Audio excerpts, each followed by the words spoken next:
पहले साथ में डिस्कशन करिबा तो प्रथम देखिबा ता सामान्य कथा कौन लिखा है गुरुतर केन्द्रରୁ ଏହାର ବ୍ୟାସ ଭିନ୍ନ ଏକ ଜ୍ୟା ପ୍ରତି ଅଙ୍କିତ ଲମ୍ବ ଉକ୍ତ ଜ୍ୟାକୁ ସମଦ୍ୱିଖଣ୍ଡ କରେ। ठीक अछि प्रथम हमें तो सामान्य कथा प्रथम बुझी जिबा देखो सामान्य कथा दुईटे पार्ट गोटे होची दत्त हमको कौन देछि दिन पाठ है हमको कौन बाहर परिवार अछि और कौन बाहर परिवार अछि देखो एठी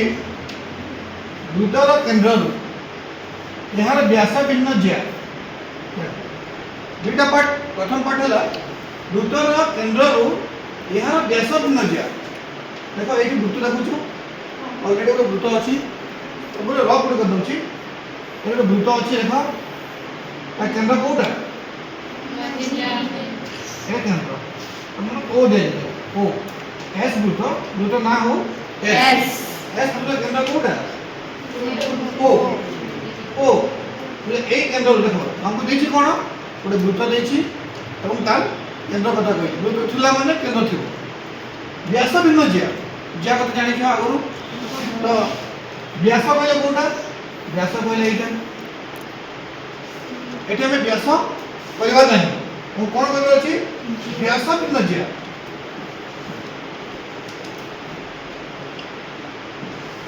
व्यास भिन्न ज्या मन करा जो एटा व्यास भिन्न ज्या तना दे देबा ए व्यास भिन्न ज्या ए व्यास भिन्न ज्या प्रति अंकित लंब एटा बोले लंब अंकित लंब काटी दे तना दे देखो तो केंद्र वृत्तर एटा तो कोन एवने ज्या व्यास भिन्न ज्या एवं ए केंद्र रो ज्या प्रति गुटी एटा कोडी होची लंब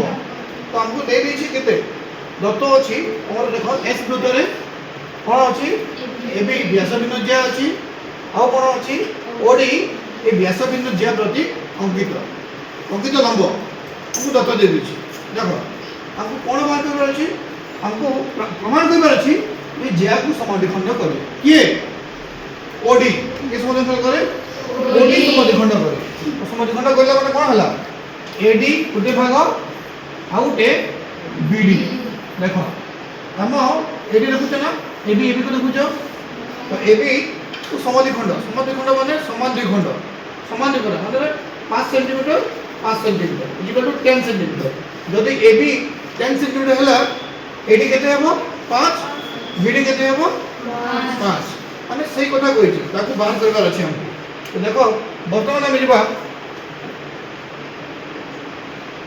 दत्त वर्तमान लिखिबा दत्त देखो दत्त कोन एस वृत्त रे एबी व्यास भिन्न ज्या मु जहा कहितली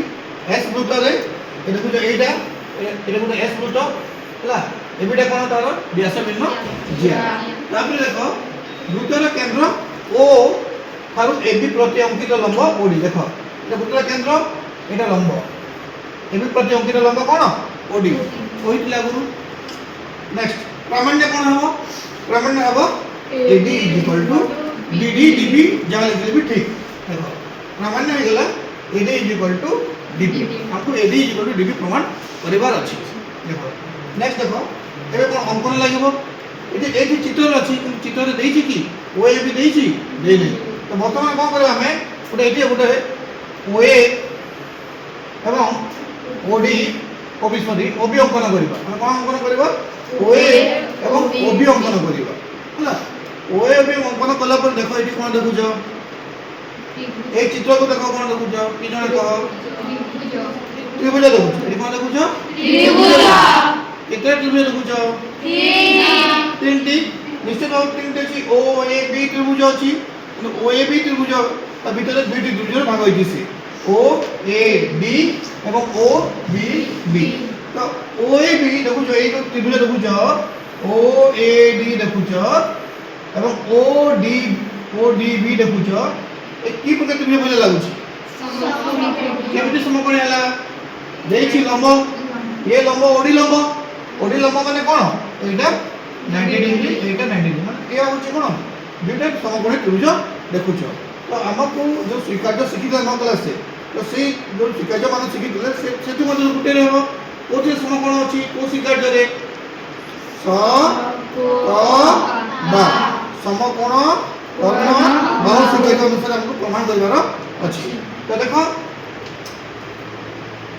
प्रमाण देखो अबे ओ एवं अभी अंकन करला तब प्रमाण हला ना देखिबा ओ दुईटा त्रिभुज ए त्रिभुज ओ ए डी और कौन ओ बी डी कौन कौन अच्छी देखिदेबा कौन कौन अच्छी समकोण कहले एटा को कोण नाटा कौन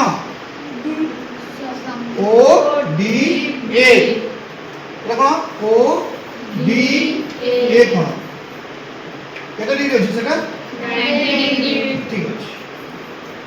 एटा को कोण ओ डी बी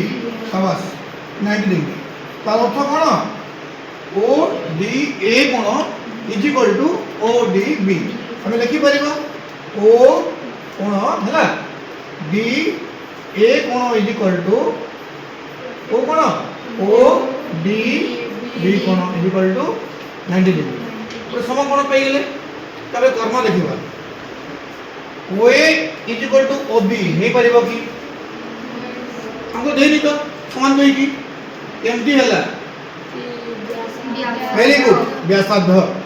तो गुटे बुटर पॉइंट लक्ष्यटा व्यासार्ध रे समान ताको दैर्घ्य समान तो एटा हे गला O A is equal to O B कोन हला O A is equal to O B हमें ब्रैकेट लिखिबो कोन व्यासार्ध एटा हे व्यासार्ध हे गला तापर देखिबा आ कोन समान की कोइ परबो आ कोन समान अछि देखो ए ओडी देखु जना हां ओ त्रिभुज ओडी अछि ओ ए डी अछि कि नहीं अछि ओ डी बी अछि कि नहीं अछि माने OD is equal to OD साधारण बाहु साधारण बाहु देखो तो वर्तमान पाई गले गोटे समकोण समान बाहु समान कर्ण समान बाहु समान माने स क बा समकोण कर्ण बाहु शिकार्य अनुसार देखो त्रिभुज कोन ओ ए डी त्रिभुज सर्वसम ओ बी डी त्रिभुज त्रिभुज ना देबो सर्वसम हो गेला सर्वसम हैला परे यदि त्रिभुज रे सर्वसम हो गेला तार अर्थ कोन already O A equal O B अछि ओडी इक्वल ओडी अछि ता माने AD is equal to DB BD लिखे चलबो नी तो हमें प्रामाण्य रे डीबी लिखी छु माने कि डीबी लिखि देबा प्रूफ प्रमाणित हे गेला बुझिला।